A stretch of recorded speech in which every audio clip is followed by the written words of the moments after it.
Earlier that day, Andy's heart had stopped when his eyes met those of a cute guy with jet black hair at the coffee shop in Richmond. He probably wasn't interested in guys, he'd thought to himself at the time, and avoided thinking about it too much. While he'd been sitting there at the cafe, he noticed the guy he saw had been touching his thigh under the table.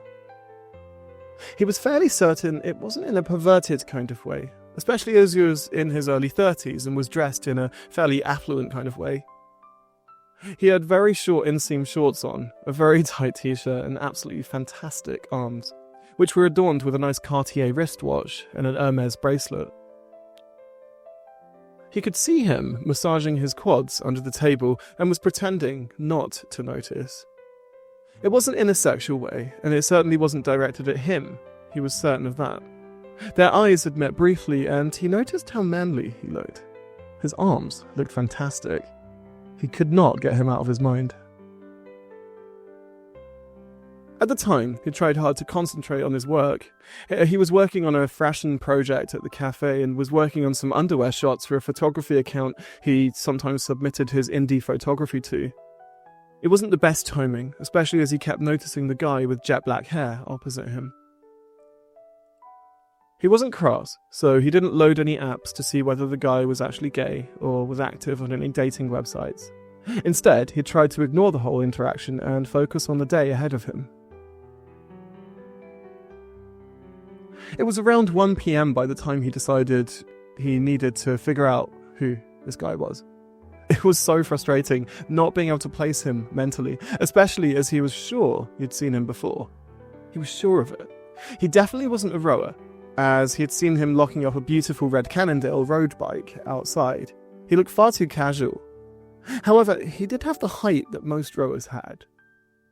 He must have been a similar height to himself, at around 185 centimeters. Thinking of these details had made him horny again. He was sitting in the back garden of his flat on Hurlingham Road, just east of Fulham town centre. It was an old terraced house which had long since lost its Victorian allure due to proliferation of shared accommodation and subsequent lack of maintenance. The sun was shining, and it was fairly secluded, which meant he could relax in a pair of shorts and nothing else. He could feel the warmth of the sun on his skin, and decided to head inside as he was getting a bit too hot.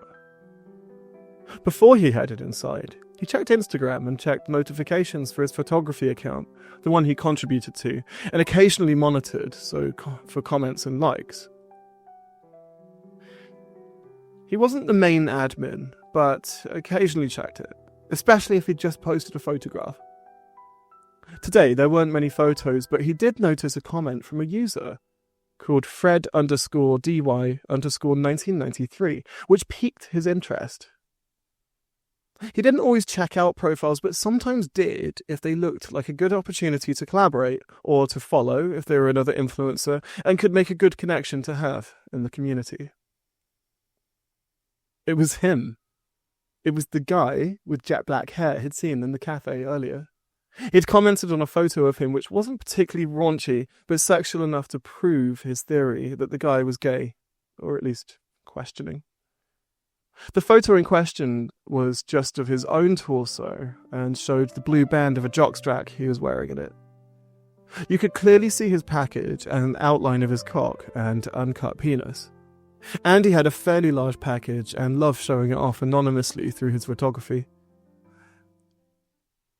He was reclined in the photo with both legs apart, the jockstrap proudly showing off his bulge.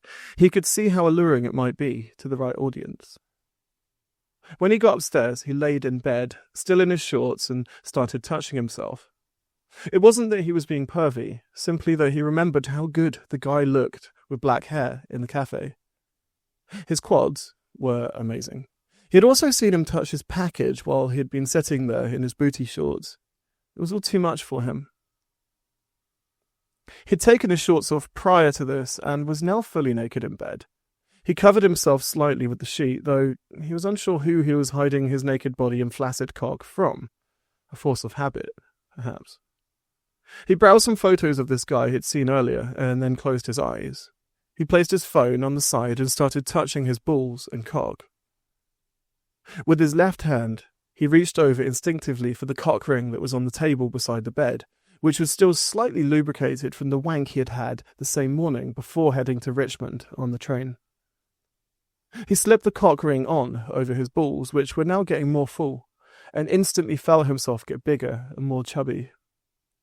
His cock and balls were filling up with blood, meaning the cock ring was doing its intended job. He focused mentally on the black-haired guy and imagined feeling his package through those shorts and making out with him. He could feel the warmth of his own full balls and his hard cock, which by now was throbbing. Up and down. His hand moved rhythmically as he grabbed his balls and imagined he was spitting in the mouth of the other guy, swapping spit and holding his chin as they made out forcefully. Pre-cum came out and his cock got even harder. He instinctively tasted some and closed his eyes, imagining that it was the other guy's cum in his mouth. The feeling of his package against his in those booty shorts was too much for him. He came almost instantly and made a total mess. It was a huge load. It reached up to his right clavicle and even to his neck. It tasted good. He felt instantly guilty as soon as he finished and decided to clean up using some tissues beside the bed. He scolded himself briefly and then decided to get on with his day. He would have to come back to this fantasy at another time, he thought, as it turned him on a lot. Next time would be just as hot, he knew it. And if he could have that package all to himself in real life, that'd be great. Here's to wishing.